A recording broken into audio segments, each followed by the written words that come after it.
All right, welcome to the All in Kidmin podcast, our very first episode. And today we're going to be talking about bridging that summer gap. We're so excited to be doing this podcast and this to be our very first episode. Welcome in, welcome in. Are we guys excited to do this podcast? Come on, Excited. let's go. So let's introduce everyone. First, I'm going to go Tim. Let me know who you are. Yeah, absolutely. My name's Tim Shirley, kids pastor at Rochester Assembly in Rochester, Minnesota. Celebrating 20 years of ministry next month. So excited about that. I have a beautiful wife named Jill. We have three amazing sons, Levi, Jackson, and Logan. They're 8, 11, and 13.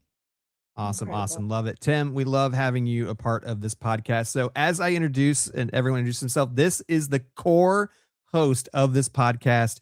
We're excited to have these three dynamic kids pastors. And as we do future episodes, we'll have guests come in, but this is the core four you will see on this. This is what makes up the All In a Kidmin podcast. Bella, how you doing? What's up? My name's Bella Edwards. I'm the kids pastor at Christian Life Church in Columbia, South Carolina. Originally from Florida, though. Huge Florida girl, but love being in South Carolina. I've been a kids pastor in kids ministry really for over 10 years. Wow, that's crazy to say. And I also have 3 boys. I have a 3-year-old, a 1-year-old, and one that's coming out in July. Woohoo! So, Bella, so you're expecting your third. Yes. Yeah, and so that's awesome.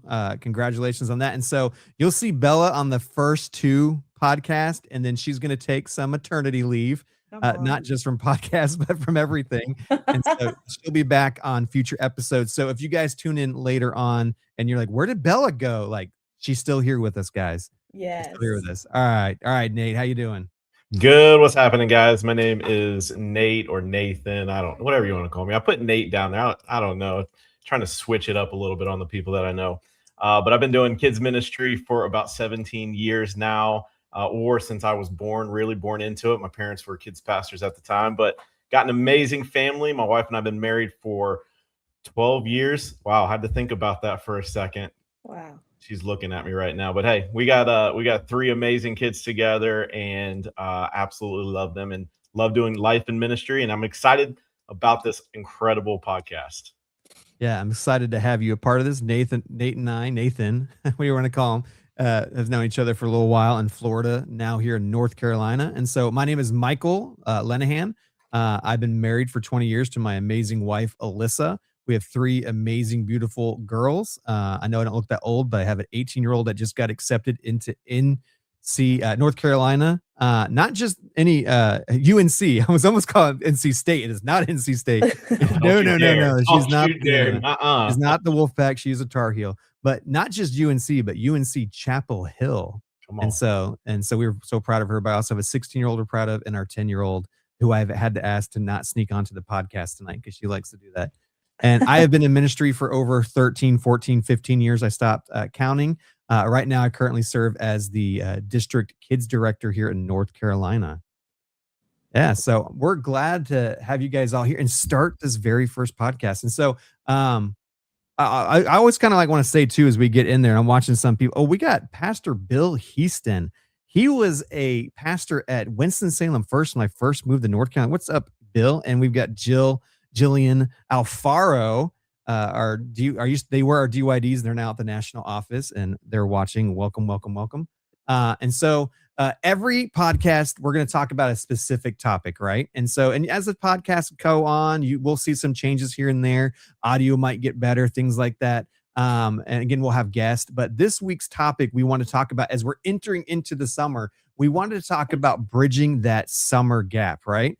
And so summer is one of the most exciting times of the year for kids. We've got camps, we've got vacations, we got VBS, we got late nights, we've got no school. Can I get an amen, right? Amen. Yes, amen. But for kids ministry leaders, it can also feel like one of the most challenging seasons to stay connected. I used to have a senior pastor say, we'd be in staff meeting. They're like, guess what, guys? It's summer. You guys take your vacations. It's the easy time of the year. Is it the easy time of the year for us, guys? No, not even definitely not.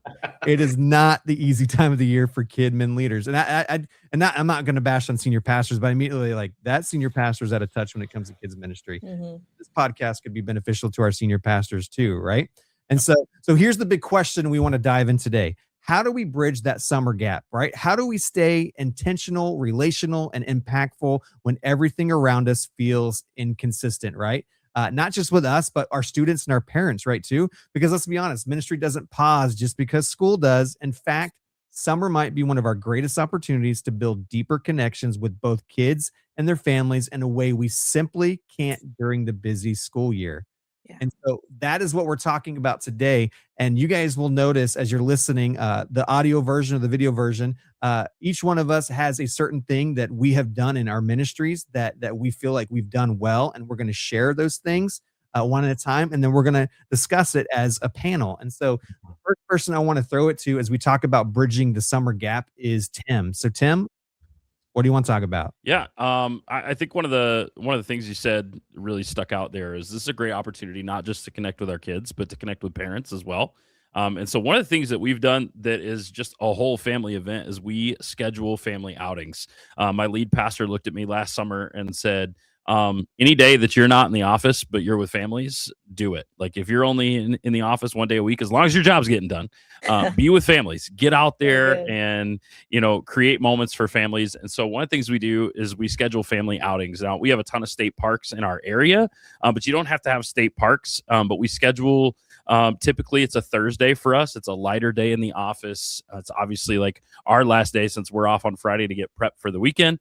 But we get out and we encourage families, bring a lunch so we don't have to spend money to do that.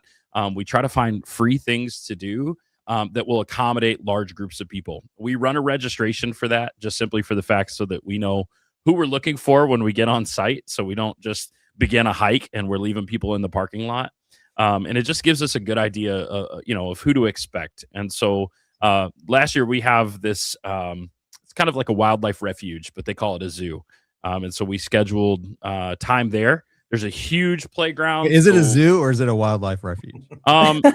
You walk through it like a zoo, but a lot of the animals are like, I feel like depending on what fence you are on, like literally the fence, do you want the animal in it or not? Do you call it the zoo or the? Yeah, there are some you do and some that you don't.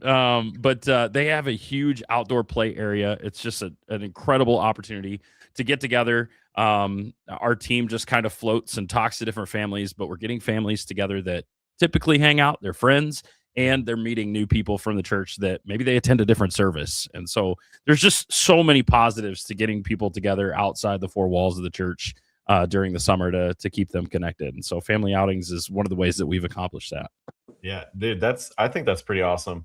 One thing that I was thinking as you were talking about, like, how did you get that started? Number one, because I feel like sometimes it's hard to get that up off the ground. So like, what was something how did you spark that in your families to say, hey, we got this outing? Was it just word of mouth? Was it social media posts? Like, what was something that you guys did? Yeah, we picked an easy, kind of an easy ask. Like this place I'm talking about it's well known. People go there on their own as families. A lot of our local schools do their field trips there, and so we found something that was an easy ask for people, and then just promote it in every possible way. We promote it on social media. We use Planning Center for a lot of our calendar and events, and so we run the registration through Planning Center. It was social media. It was word of mouth. Families inviting other families. We are encouraging them to do that, get them to register. And made the time a very flexible time for people. So I have a question for you on that. So because this could be a whole nother podcast topic when it comes to promotion of events that we do. So when you do an event like that over the summer, what does your promotion look like? When do you start? How far in advance do you promote it? Because again, the whole point of getting families connected over summer is to not promote it right when summer hits, right? You're Right. promoting it before that. So what does that look like? Yeah, I will say most of our event promotion, we've kind of learned our culture, and everybody's culture is going to be different. I was in southern districts in the United States for so long, and now I'm in like extreme far north up here in Minnesota, right? It's probably still snowing up there right now, isn't it? No, but it was 39 degrees this morning. But okay, that's crazy. we usually try not to promote things for more than about the timeline looks like this. 3 weeks, we hit it hard and heavy with in-service announcements, graphics on social media. Word of mouth stretches out to probably about 5 weeks, but it hits our church app about 6 to 8 weeks in advance. We're not talking about it. It doesn't become white noise. That we learned is very possible. We do a 30 for freedom, which is the 5K, 10K, or 30 miles to help with human trafficking. And we promoted that for like 12 weeks and it became white noise. And so we're very careful, especially with summer events, not to promote too early, but create a good timeline. And your culture is going to look different and work differently than ours. But 3 weeks, hard and heavy, every avenue that we can, including social media and in person, and then word of mouth for several weeks before that. And then it hits the church app long before that. And if people are looking way ahead on the church calendar, they can see it 6 months in advance if we've planned that far out. That's awesome. That's good. That's good. I love that. Because it's so important that we make sure we advertise. Because even sitting like in my role as a next gen director for kids, we've communication such a huge thing, right? And even sitting at the local church, I knew communication was huge, and then get to this role, and I'm like, wow, like we've really got to work on communicating. And I see as I travel to church, I see like their advertising. I'm like, man, if you get, especially with camp, right? And that's a whole nother podcast we could do. But like if churches, a lot of times when they do camp, they start in March. And I'm like, you need to start back in December or January, because that's how you're getting, because parents plan vacations in January. It's true. Right. They're Very already true. planning out that summer schedule. And that's why I wanted to ask you that, because it's so important that we make sure that we're promoting things that we even want to do in the summer at the beginning of the year, even if it's just to save the date, because they're already making their calendar plans. And if we're putting out in front of them, like, hey, we've got all this amazing kid stuff happening and events, like you don't have to go off here, there, and there. You don't have to vacation for 5 weeks of the summer. Go do 1 week of vacation. Then we got everything else here for you. Right. Right. Absolutely. Yeah, and I love that you said that, because one of the things that we recently did with our summer events, and whether it's a get together with the families or an event that we have, is I think it was back in March or even February, we have like a monthly, or we did a summer handout. So we figured out all of our summer events and we had a whole handout. And I wish I had one with me. And it was just this beautifully put together, all of our events for the entire summer. And we've already got people signing up for VBS. We've already got people that signed up for camp way back in the day. We've got people signed up for a BGMC event, missions event that we're getting ready to do. So it was key for parents. I love that you guys do it the 3 weeks in advance and really push it. It's just key for them to get ahead of the game, so that way they know exactly what's happening and when it's going to happen. Absolutely. We do that with the Christmas season as well. Let's put together kind of a holiday calendar, especially if like service times are going to change, or if we're promoting Christmas Eve, which is different than, the normal. So all that promotion is super important, very strategic. So, I'm gonna give a idea of what we did, and I want to see what Bella and Nate, if you have any suggestions of like family outings you would do. So one thing we tried to do, when we were back in the local church, is that during the summer we tried to, since this is a family outing, we tried to do it. Hey, on Monday nights we're at Chick-fil-A here at this spot. Come hang out with us. Come eat. And then when they'd show up, sometimes we'd give out like, hey, here's a gift card for a meal, like, right, like the first person, the fifth person, and try to get families out doing that, eating together, breaking bread together, hanging out together, community, right? Yeah. So that's one thing we did as a family outing. Bella, is there a suggestion that you might have that you guys do? Yeah, so we actually did it a little bit more in-house, but we were focusing on getting the parents alone together as their own like little date night. So we actually hosted a parents' night out, a kids' night in, and we did it for a huge block of time. So I think we started at 5, and we didn't have parents come get their kids till like 9 p.m. And we just rallied at our church. It was free childcare. We gave them dinner. We had inflatables. We did different activities with the kids. They were in a safe place, to learn about Jesus, but also giving those parents the green light to be like, okay, now go invest in your marriage. Go spend time together. Don't worry about your kids. And we really saw fruit, not only, for the children having fun and being in a safe environment, but for parents to feel like, hey, I really need to start scheduling time together with my spouse. Like, it really does change the culture of our home. So that is something that we did last year, and I think we're going to keep doing it.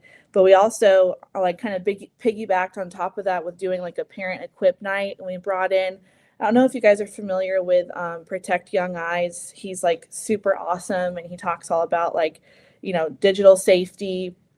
We brought him in as a speaker. Of course, we provided childcare for that too, but really just empowering our parents to create safety measures in their home.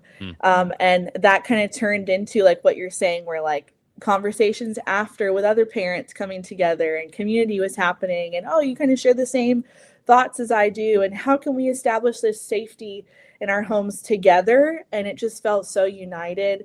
So we really try to focus on marriage, obviously, and the unity in our homes, but also equipping them, right, to feel like they have a space to learn freely, ask questions, and to see other parents doing the same thing, Yeah, That's good.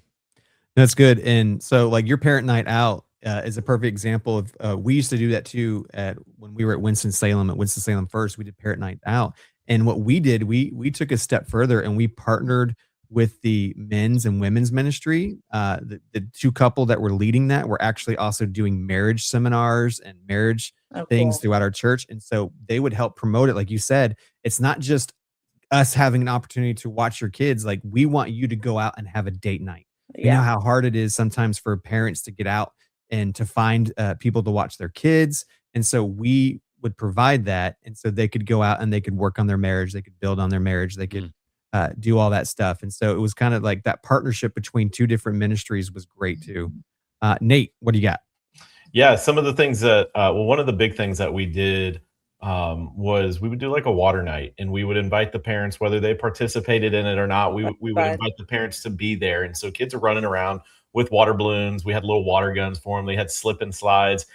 Most of the parents did not jump in. Actually, I don't know if any parents really Did you jump in? Did you go Sometimes. down? Sometimes I had to get in there, I would say probably involuntarily. Kids just target you. Exactly. Yeah, you got to lead the way, man. You got to lead the way. You got to be the first one in the dunk tank or whatever it is that you're doing. Exactly.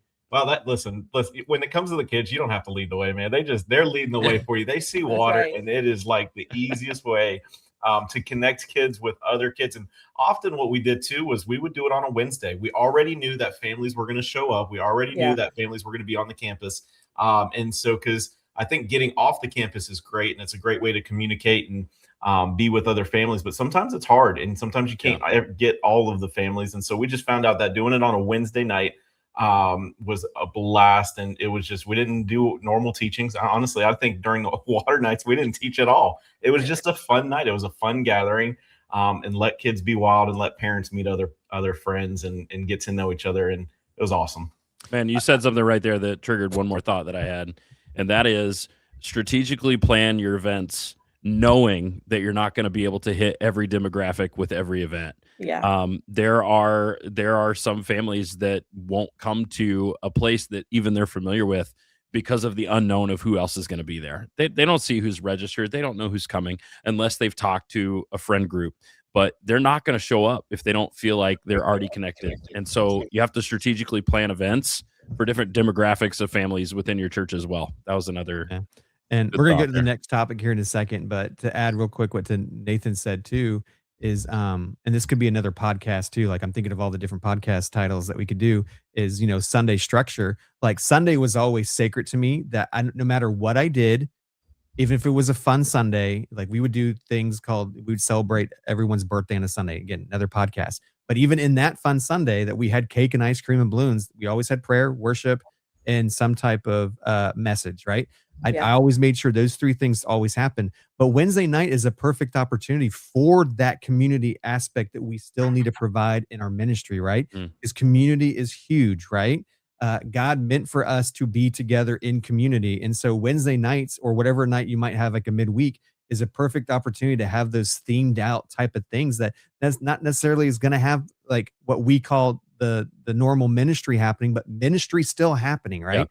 And so sometimes we get that's so taboo to just have community, but that's ministry, right? Yeah. And so don't be afraid for your midweek service to do something like that, like 1 week in the summer, 2 weeks, like, hey, we're having Nerf and nachos, we're eating nachos and shooting Nerf guns at each other, but that's what it's going to be. Because you know what? Little Johnny, you guys are going to find out when I come up with kids' names, it's always like a name from like the 70s. Like, I can never think of like current kids' names. But little Johnny is going to be willing to invite his little buddy, Xavier. There you go. That's a newer name. and to church because it's Nerf and nachos. And then that kid's going to feel the community that they may not feel at home. They may not feel at school. They may not feel in their neighborhood. And now they're going to want to come back on a Sunday. Yeah, very true. That's so good. All right, Bella, you have a great topic that you want to talk about right now. Yes, I love programs. Woohoo! Summer Yes. is the best time to launch, try new programs in your kids' ministry. Of course, the big two that we always hear and do normally would be VBS and Kids Camp. I know everybody can defer differently for Kids Camp, and like you said, that could be a whole other podcast. But for us, there were multiple different dynamics that go into VBS. You could do like how you were mentioning on doing VBS a whole summer, every Wednesday night, is a different topics, come in a different themed night. We've found for our church and all in our culture that doing a week VBS has worked the best. So we do 3 full nights. And then on the last night, we do a family night, and we always do like a water activity. So like we put out all the water slides. We have a mini pool out there. I bring out the fire truck and the fire guys spray the kids with the hose, but it's like a celebration of everything that the kids have learned all week long. We have anywhere from like over 300 kids that come to this event and over 100 volunteers. It is really a church-wide animal. Our staff gets involved. Our community, gosh, this is such a great way. If you were trying to touch the lives of people around your church that don't normally come to your church, we like to advertise this event big on Good Friday. We do a huge Easter egg hunt. I'm sure y'all do too. It's an outreach event, and we start passing these out to neighborhoods, to people around the area, VBS flyers, trying to get anybody we can from outside our church to also come. We have a bus ministry that comes in. And so we really try to push that, it's for everyone. It's a free event. We don't charge anyone to come. But it is just been so fruitful. And I really feel like we have personally maintained so many families from VBS because they're being able to experience almost like a fast-tracked environment, like to the next level of what a Sunday could be like, but just with more neon decor and craziness. But the same love, the same, leadership, the same expectations are still very present, so they kind of get a trial of what the ministry looks like. And, parents can go have a night off or whatever. I'm like, bring me all your kids, go out. I don't care. So yeah, we love VBS. And for Kids Camp, I have the honor of actually being the Kids Camp director for our district in South Carolina. So I have a really heavy foot or a voice into that. And we really do, we have a tight community that does come. Again, we try to sponsor kids for that. If your church is able to do scholarship funds or anything for that time away, I really think that's beneficial to families, especially those that want to come but can't make it. I know that we can't all afford to send everybody for free, and camp is crazy expensive right now. But I think it's worth it to get kids away from their home, away from their phones, away from their environment, and just spend time with Jesus in the woods. Come on, somebody, away from everybody. Right. There's so much that goes into that too. Like you said, I feel like that could be a whole other podcast, Kids Camp in general. I don't even know where to we could start. talk about the importance of Kids Camp on another podcast because I truly believe camp changes lives, and I could give you testimony after testimony, but that's another podcast. But what I like what you said is, you're talking about ministry programming, and one of those programs is VBS, right? And so to speak into VBS real quick, if you're listening to this podcast and you've never done a VBS or you just started last year, here's the thing. Be consistent. Consistency is a huge thing when it comes to ministry because you build on what you do each year after each year after each year. And so VBS was one of my favorite things out of the entire year. And I miss it deeply being in the role I'm in now because I don't get to plan VBS. But again, the first year was great, but people didn't know what to expect. And then the second year they knew what to expect and it got bigger. I would have kids tell their parents that they could not plan vacation around this specific week because they had to be at VBS. Yeah. Why? Because they knew what was there. They knew what they were going to get. They were already expecting what was going to happen. And that's the importance behind programming, right? Is just putting the intentionality behind what we do and being consistent with it. Yeah, and you can come. Yeah. You can come put my VBS together if you need to do it. Like if you're missing it, I got one coming up. So Our come church on. has one. They call it Kids Week. So whatever you call it, it's the same thing. Oh, So, that's cool. Love That's it. awesome. but that's great. Bella, do you want to add more to that? Or I'd love to hear from Tim and Nate on some program things that they do. And I can mention as we close on one we just wrapped up 2 weeks ago. Yeah, I was just gonna say real briefly, if you don't do VBS at your church or you're teetering on if you should or shouldn't, please invest in it. It is an animal. It does take way more time of your schedule than needed, but the fruit of it and the impact to not only your church but your community, gosh, it's my favorite weekend of the year too. Don't be afraid Always. of doing it, right? Like you Yeah, said, go it for is it. a beast. It is, but it is when you're done and you hear the testimonies and you see during the week the kids engaging, it is every amount of sweat, blood, and tears you put into it because you will cry. Absolutely. I'm I kidding. came from It's worth it. I came from a church 2 churches ago, I guess. We never did VBS. And so VBS was not a thing. I think we did it 1 year and it wasn't the kids pastor at the time and he didn't like it. So we never did it again. And then I came to another church and it was like put right into the fire. It was like, we're a VBS church and it changed my life. Like, I'm like, yeah. man, I love Yeah. this because it's 3, 4, however many days that you do it, whether it's day or night, it is just so impactful. The energy is so high. Kids are so open during those few days to totally receive. And one of the cool things that we did every year at my former church was that we did it Thursday, Friday, Saturday night, and then Sunday morning was our VBS celebration. So because I lived in Florida, we got rained out pretty much every night, so we couldn't do all the fun water stuff. But the church, it was an all family service, and pastor was like, hey, you guys run this service. And so we had kids on the praise team up on stage. I usually did part of the message. We did a character at some point, and we just made it a total fun, just VBS celebration. We even baptized the last year that we were there, 20 kids on that Sunday. Praise the Lord. It was the coolest thing. But what an opportunity VBS led for those kids to get baptized and take their next steps with what God was doing in their lives and their families. It was cool. What if you had not planned that VBS to bridge that summer gap and offered some type of program ministry? Again, we pray that somewhere along the way, those kids would have been introduced to the gospel and got baptized. But because of your sacrifice of time and energy into it and being intentional about scheduling and programming it, those kids experienced Christ in a way they've never had before and then were baptized. So, that's such a testament of why we do what we do. Nate, sorry, that was Nate. Tim. Yeah.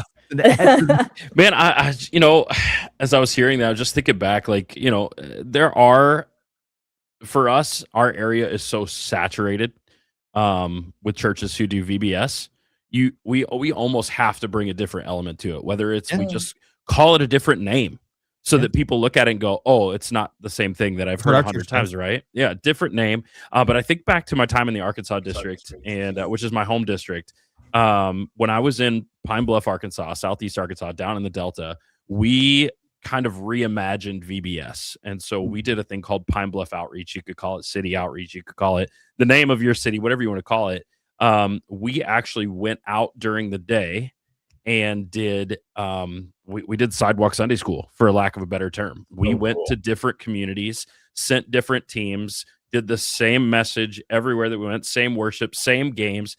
And then we actually invited families. And at the time, we ran buses to bring kids in from those neighborhoods for evening services that also had other activities that were very VBS style, like a rotation. Wow. But we ended with a big, powerful service together. And I think my last year there before we transitioned, I think we had over 300 kids in our gym where we were doing our services. We also did an outreach during that with other teams at our traffic lights. It gets super hot, super humid down in Southeast Arkansas. And so we did a thing called Beat the Heat. And what we did is we literally went and bought bottles of water. We replaced all the labels with our Pine Bluff Outreach logo and an invitation for our evening service on there. And we're handing them to people at traffic lights. And it was just an incredible summer way to connect with families. We were in the community and then we were inviting them. So we were going and then we were inviting them to come. That's so That's cool. good. I remember I would have parents on a Sunday tell me that the only reason I'm here today is because my kids were up before I were and they dragged me to church.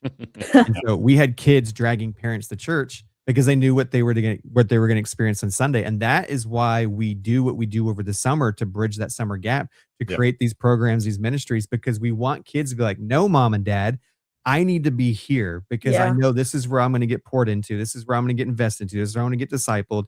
And this is where I'm going to have community.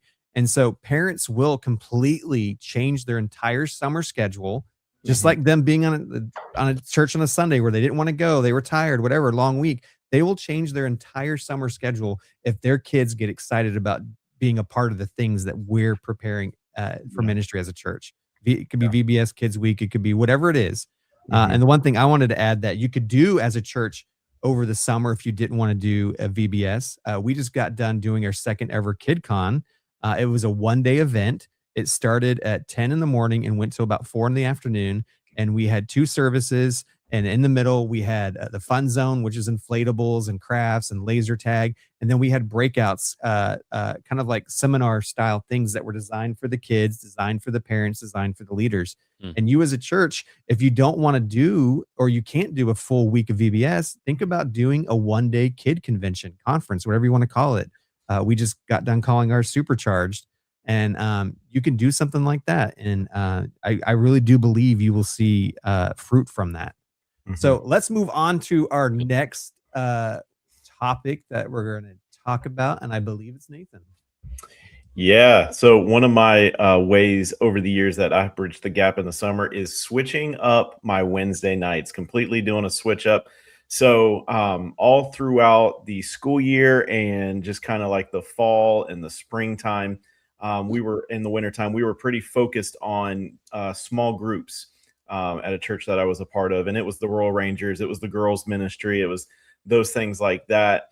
But then during the summertime, we gave those leaders a great break. Sometimes it worked in our favor. Sometimes they didn't come back after the summertime. So that was always fun. But we switched it up because as much as we loved those groups during that time, we wanted to just have something new and fresh for our kids. And so we did some really fun summer series every year. We would start promoting it a few weeks before the summer started. And we did some fun summer series that just totally changed everything up. So, for example, one of my favorite series that we did, and I probably did it every other year at one point, was Popsicles and Parables. And it was such a cool series because every night, it wasn't this like overly exaggerated thing. We can hear Mike typing. I don't know if he knows. Let's just listen to it for a second. No, I was on my phone. There's no way you could hear me typing. I heard it. That'd be weird. My phone's Sorry, on. I got distracted by it. Anyways, let me get back to what I was saying. Welcome to the podcast. All in, baby. Popsicles and Parables. It wasn't this overly exaggerated summer event that we did every year. It was simply, hey, bring your kids on a Wednesday night. We're going to do a big Sunday style service. And then during the Bible story, they're learning about a parable and they're getting a popsicle. That's cool. It was so simple and it was such a cheap thing for us to do. Popsicles for however many amount of kids is just, it was an easy thing to budget in, and it was just absolute blast. And kids were coming in every Wednesday, what kind of popsicle are we having this time? And like it was the talk of the summer, and it was a blast. Another one that we did, I forget what we called it because I think I called it different things like Fruit Ninja or whatever, different things like that. It was a Fruit of the Spirit series. And so this one was just out of this world crazy fun. Again, it wasn't this, big exaggerated event on a Wednesday night, but every Wednesday night we learned about a different fruit, maybe one or two, and we would smash fruit. So I would literally have a table. Sometimes I would have a machete, which was probably not the right move. A machete, a hammer, something. Just grab something that's not going to hurt anybody is probably the wise thing to do.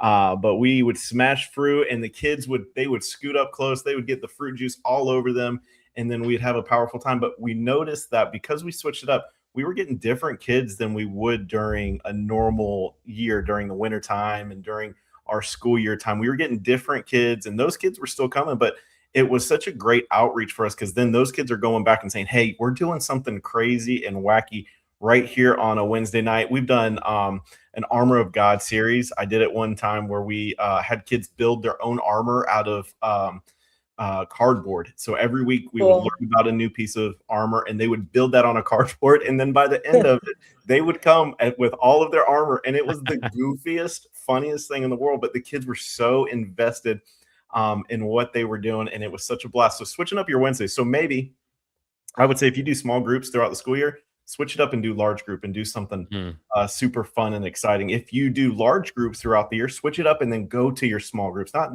necessarily saying like do Royal Rangers or anything. One thing we do at my current church is we do the Bible Engagement Project on Wednesday nights, and it is the biggest small group that we have for kids, and it's growing like crazy. So I just encourage you, whatever you do during the school year, switch it up during summer and just get that excitement of wanting to be back in the church. It is life-changing for these families. Yeah. So I did want to, if others have to add to that, I wanted to say something real quick. And I meant to say this at the beginning of the podcast that as you hear us talk on this podcast and future podcasts, all four of us are connected to the Assemblies of God. So you may hear things that we've referenced that are an Assemblies of God thing, like Rangers or BGMC, which is our missions initiative.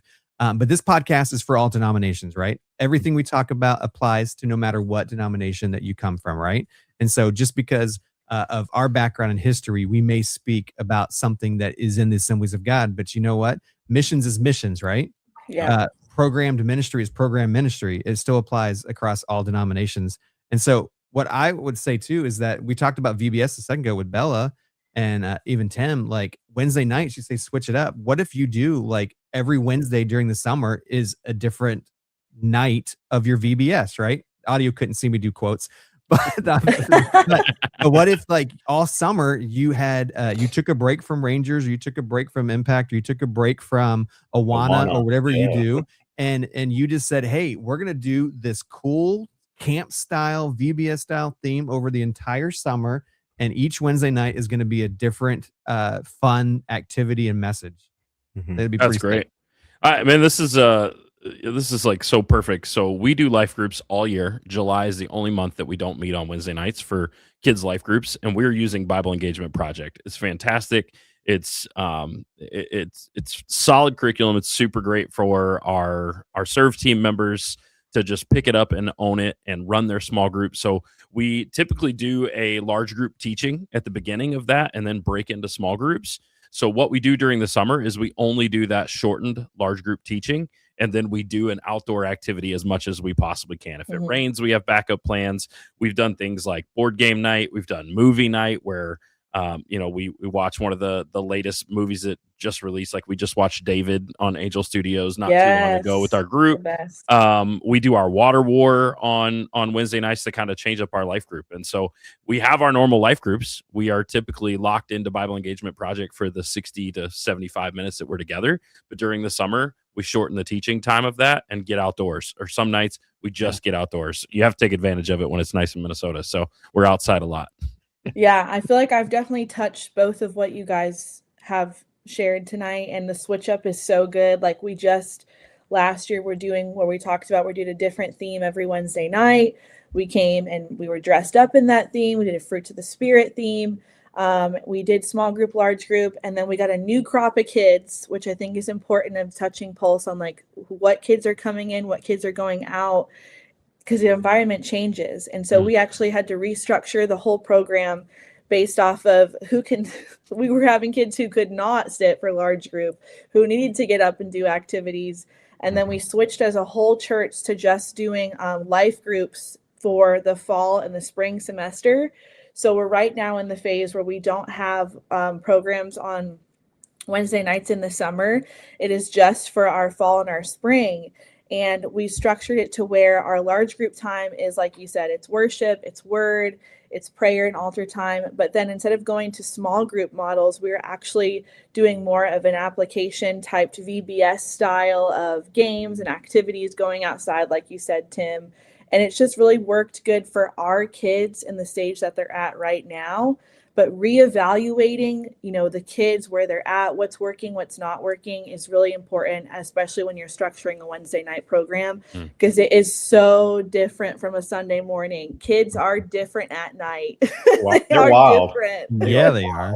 I think it's important to note, like, one of the things we notice is, like, with our Wednesday nights during the school year, kids have sat in a classroom all day. All We day. can't ask Exactly. them to come do the same thing You at church cannot, and be no. successful. And so during the summer, like, you've got the ability to do some more of that, a little bit of structure with things. And so it's a great switch up, And dude, can we talk about how also some of our kids who would love, I'm a child I had ADD growing up, so I was on medication. Their medication wears off. It is no longer there. Like, the learning structure is different. Their attention style is different. Like, we need to be hypersensitive to what works for those group of kids that are there on a Wednesday night. How can we reach them most effectively at night, not forcing a style that works on a Sunday? Absolutely. Very good. And how much sugar can we give them on a Wednesday? And night how much sugar? Before it's not appropriate. Oh, man. Turn all these kids into diabetics. Like, kids ministry is the worst at introducing diabetes. Right? Do we want to clean? We want to Take clean our. Kids, get the donuts, get the candy. I don't know if you guys have an outside playground, but when our kids leave on a Sunday morning, they get a lollipop and they like to go out there. We found thousands of just the stick everywhere. Yeah. Oh, man. Yeah. Hey, Anna, welcome in. We got Anna watching right now on Facebook. Nice. Welcome in. Welcome, what I wanted to mention too, real quick, is I just put up there on, if you're watching it on YouTube or even Facebook, the great thing about coming to our Facebook, our YouTube live stream is that you can go and chat and ask a question and we can bring you up on the screen. And so if you guys have questions about anything that we're talking about on this podcast, again, if you're listening to it through the actual podcast audio format later, we would love for you to be a part of these live streams that we do on Tuesday, the last Tuesday of the month at 8 p.m. Eastern. And you can be a part of our live audience and you can ask questions and we will answer it for you. Like, I just put those kids be crazy at night, right? And so, so I want to transition to the last part of what we're talking about, bridging the gap from Sunday and from the summer gap. I had a whole nother series on bridging the Sunday gap, which this would also help in that too. But bridging that summer gap is online content, right? Producing online content. And so you're like, well, what is online content? Well, what we're doing right now is online content. Posting on Facebook is online content. Posting on Instagram. Just having some type of correspondence outside of your Sunday service and Wednesday service that is online that your students and your family can be connected to, right? It helps them stay connected to the pulse of what you're doing. During the summer, you will have kids that don't come back for a few weeks, but you also have kids even during the regular year that are from split homes. And we can have another, again, podcast on that type of ministry is where you have kids that are going to be with mom or dad and they're going to miss out on a week or here.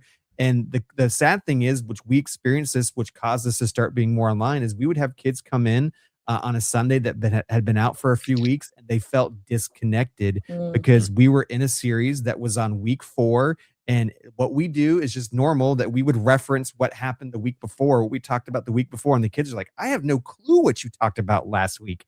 I don't even know who this David character is right now you're talking about. What do you mean this happened to him last week? And so when we're able to produce online content where we post what we talked about that week, again, you don't have to be a video editor or professional photographer. You can use Canva, and that could be a whole podcast. Again, is being creative and using resources like Canva that's free that will help you be a graphic designer, right? And you can put on there like, hey, this is what we talked about this week, and this is what the scripture verse was, and just put it out there on social media so you can stay connected with your students, you can stay connected with your families, and that you can bridge not just the summer gap, but the Sunday to Sunday gap, right? And so what I took it a much further, and we can talk about some of the things that you guys did, is I would produce videos, and especially during COVID, and we continued it past COVID because COVID helped us understand, not just because we were home, because we were forced to, but there was a huge disconnect from Monday to the following Sunday, right? And so I would just produce like a mini version of our Sunday service with a camera. Again, easy, just turn it on and I would talk to it. I'd throw up some slides here and there. And I believe you can even edit video in Canva, or you can use other apps on your phone. what is that? Snapcut, I think is that what it's called? Yep. CapCut. CapCut, that's what it is. Yep. You Was can use close. programs like that make you look like an amazing editor. And I would create a brief, abbreviated version of our service that would help a student stay connected. And Yeah, so we found it super beneficial. even if you do it, like if you have an iPhone, like if you just if you film yourself real quick, you don't have to even download anything. Obviously, if you download those apps, you got the filters, you can add the music and stuff. But honestly, sometimes what we do is we'll film a quick video, we'll just cut it where we want it on our iPhone, on the iPhone itself where the video is, and then Just trim it. just trim it, take it to Instagram, add the audio to it, add the music to it if we want background music, and it takes literally 2 seconds. So you don't have to be this master at editing and all of that stuff. If you can, hey, that's great. That's awesome. But not everybody's like that. I'm not like that. I'm not like this great editor. So it was a great, easy shortcut for me to continue to get stuff out on social media. But even all right, so Nate, even doing it as simple as that, which I would say probably 90% of our Kidmin leaders are probably falling into that category. What were the results you saw from putting the attention in just being attentive to doing something like that? To do it the simple way or the harder way? No, just creating something that you posted online. Oh, yeah. Well, we just saw more interaction from families. We have this one incredible family who is, they're probably newer within the last few years, but she would send me text and pictures of their family going through the family discipleship guide that we post on Monday evenings. So every Monday, we post our family discipleship guide. It's 4 days of the topic that we talked about on Sunday, and then one is about Wednesday. But she would take a picture of it and show us that her kids and her are doing it together. And so we would see all this engagement. We used to do a thing called Sunday Rewind, where after Sundays, after Sunday, or even during church, honestly, myself or one of our leaders would just take 1 minute and just recap what we did. And we saw parents sharing it. We saw parents staying engaged. We saw kids coming up on a Wednesday because we always added something. Hey, if you saw this video, make sure you come and find one of these leaders, and we got something special for you. Man, we had so many kids say, I saw your video. This is what you talked about. And then, obviously. Oh, and they'll tell you they saw it. That's how you know. The engagement. Yeah. Like, I saw you. I was watching you. What did I talk about? What did I talk about? I was in class. I brought out my phone. Like, what are you doing watching it in school?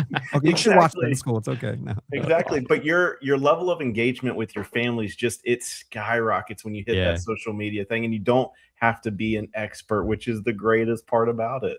And that's why so many people don't take an on-ramp to it. They immediately take the off-ramp and go, I'm never touching it, because it's such a scary thing for people that don't feel creative or artistic. Like, I can't do that, but you can do that. And I'm telling you, if you do it, it will be one of the many beneficial things. You'll have many beneficial things you do in ministry, but that will be so beneficial to you when you help you stay connected to those that you've been entrusted with.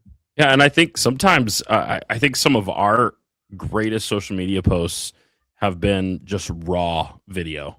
Like, we have something that needs to be announced, and it's just like, okay, we need to be a little more intentional with this. Our pastor will literally just grab his iPhone, go into selfie mode, and be like, hey, this is Pastor Mike, and here's what I have, and those social media posts have some of the best engagement that we have. And I think it ties to this principle, so important. He who spends the most time wins. And social media gives us an opportunity where we can't be in person and spend time with families. It gives us an opportunity to speak into their home, to speak into their life. And I think it's so important that we do that. And I want to create a whole podcast again. I keep throwing them out there. So many episodes. We got topics for days. Because here's the crazy thing, and we're going to introduce next podcast topic at the end of this, but your students are already going to be online.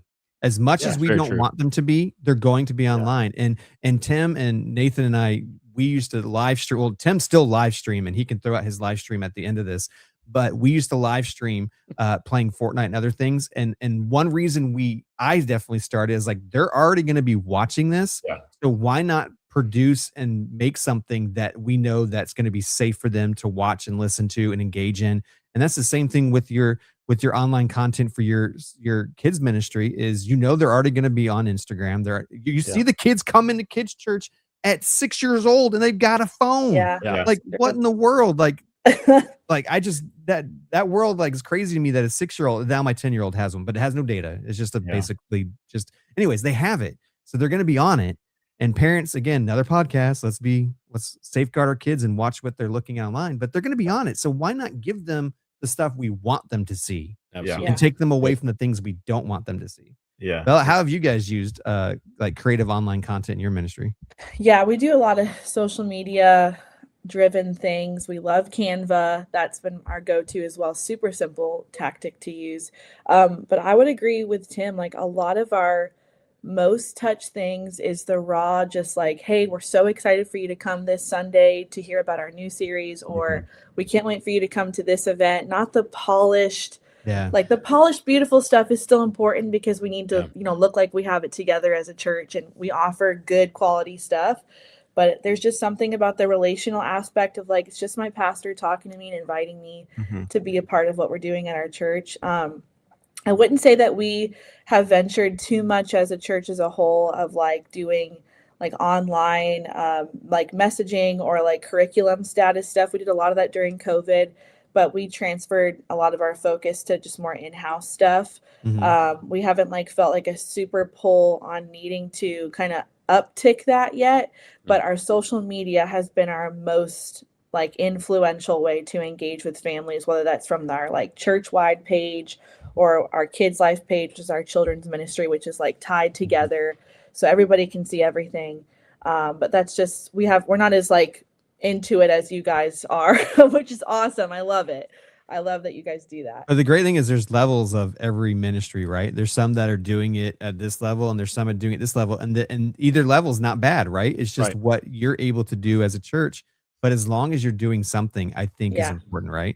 As long as you're engaging in some way online, it's important. I think it's where we are. And here's the thing is like back in the day, right?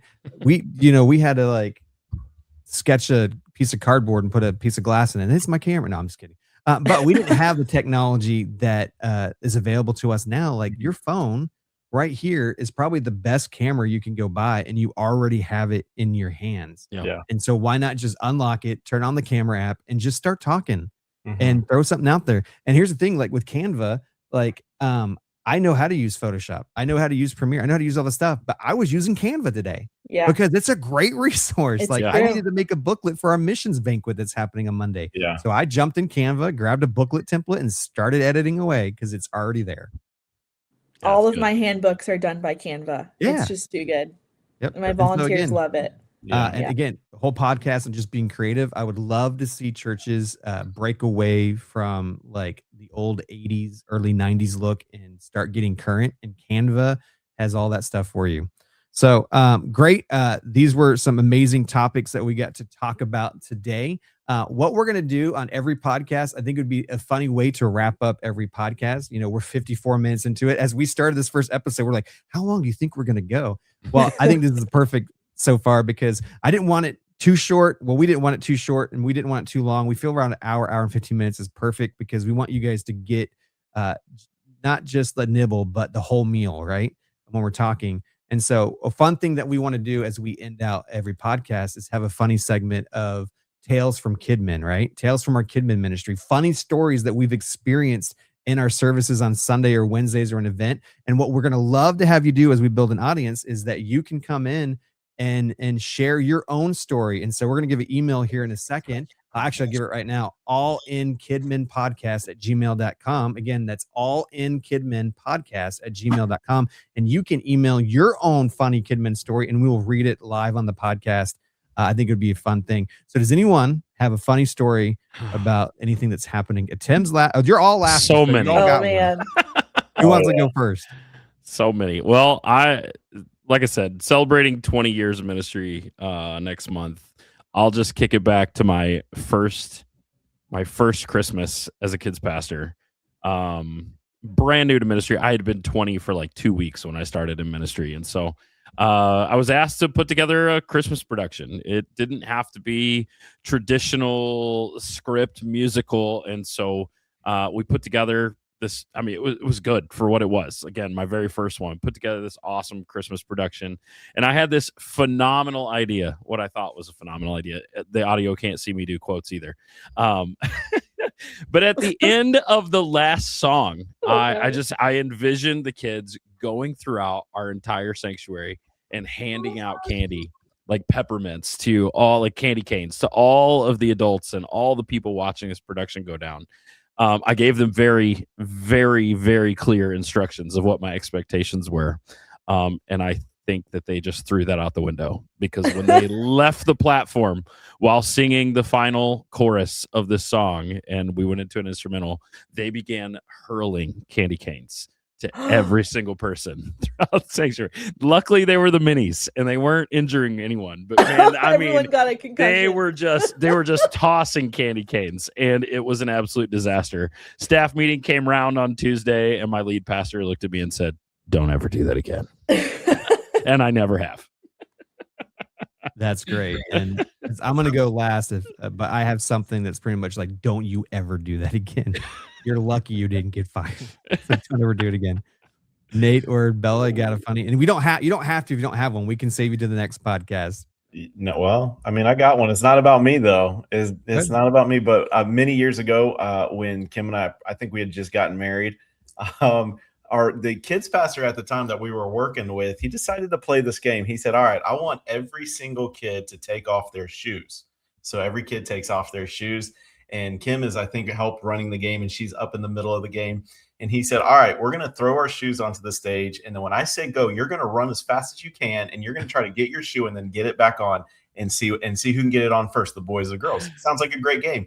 Well, he steps off of the stage. Kim is still standing there. He said, "All right, on the count of 3, I want you to launch your shoes at Kimmy. 1, 2, 3. And every single kid, there was probably 100 kids in that room, launched their shoes right at Kim, hit her in the face, hit her everywhere. And then he hides. He laughing in the background. She's in the background. She's laughing. She's having PTSD right now because she can feel all of his shoes come flying at her.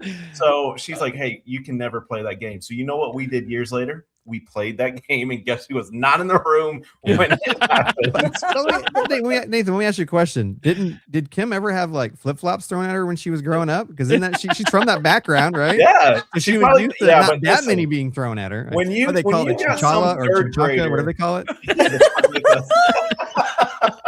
Hey, when you got some third grader launching shoes at going for the face, and you know how bad those shoes stunk. That room was the worst smelling room forever. So he's got athlete's foot being so hey, it's face. a great game. If you need a new game for your kids ministry, shoes in the middle, go get them. It's in the middle.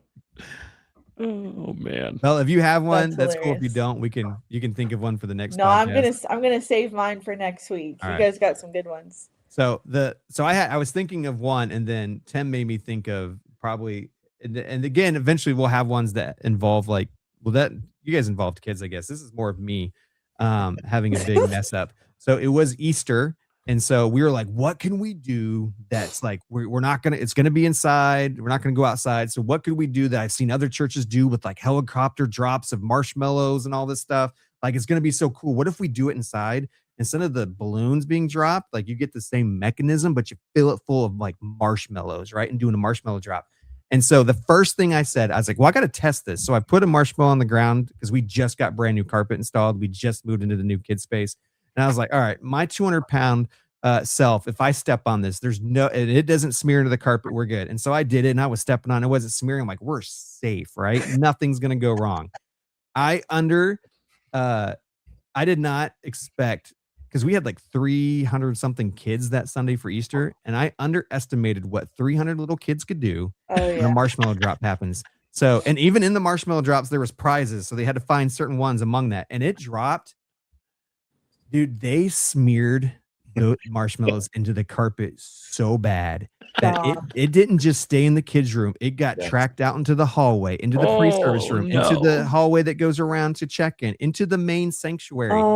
There was marshmallows smashed on the floor for weeks, and we couldn't get it up. We were scrubbing. And that's when my pastor's like, if you ever do this again, I'll give you a pass, because we had 300 kids and they got saved. But if you ever do this, but we had to hire a guy, and he literally came in for like 12 hours and steamed it, scrubbed.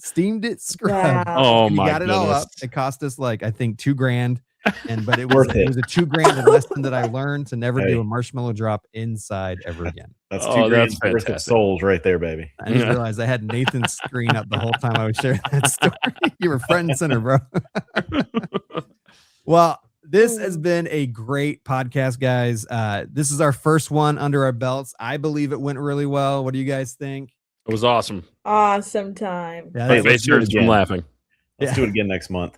And so Yeah. obviously, as we keep doing this, our rapport is going to get like better, I believe, and the banter. But I felt like this was really good. And so again, if you would like to email us at the All In Kidmin Podcast, you can email us at allinkidminpodcast@gmail.com. Let me say that again, allinkidminpodcast@gmail.com.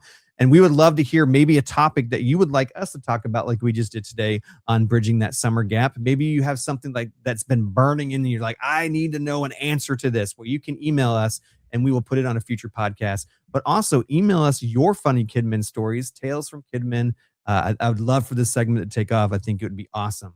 Now, our very next podcast is going to be on an awesome topic that is very close to my heart that I'm excited about, and it's going to be on missions. Let's go, baby. Yes. Let's do it. Yes, missions, creating a heart of compassion and generosity in our kids helping kids around the world. And I'm going to say it right now. I'm going to speak it into existence. We're going to have our first special guest ever on this podcast, and I'm going to invite David Alexiff, who is our national put the BGNC name missions out. director.